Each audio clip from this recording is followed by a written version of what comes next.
Удирдлагынхаа меню зэсэн дээр дарахлаар бид нар видео сон, видео багц, TV аппликейшн яг одоо TV тохиргоо гэсэн зэснүүд манд гарна.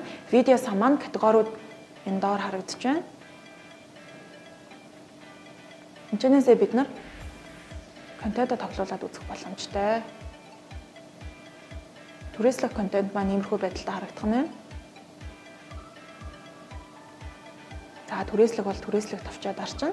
Тэгэхээр бид нар монгол хэлээр үзэх үү, гадаад хэлээр үзэх үү гэдгээ сонголтоо өгөөд явчихнаа. Өмнөхтэйгөө яг адилхан. Трейлерээ үзэхдээ трейлерээ шууд үзээд явчихна гэсэн үг.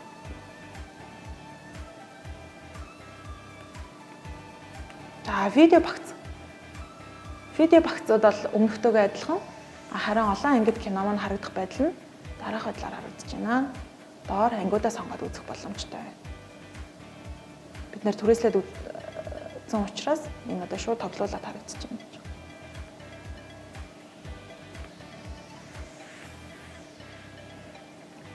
За TV application гэдэг зэс маань нэмэгдсэн гэж түрүүнд хэлсэн. TV application руугаа орохлоор бид нэр түрүүнд Univision Store-оос татаж авсан бүх аппликейшнууд маань харагдана. За бид нэр Look TV-г бол Look TV-тэй хэрхэн холбогдолоор аппликейшнийг татаад авсан байна.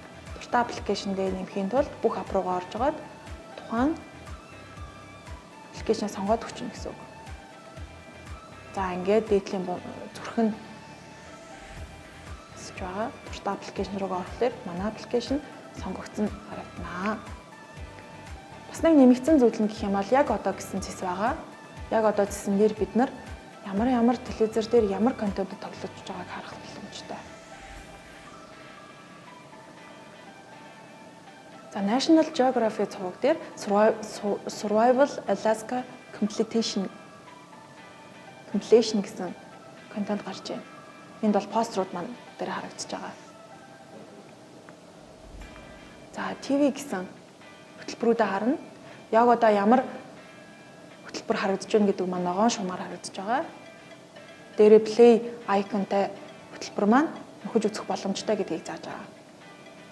Ингээд хашаана ямар хөтөлбөрүүд гарах нь байна, урагшнааны ямар хөтөлбөрүүд гарах нь байна гэдгээ бид нараас нөхөд үзэх боломжтой.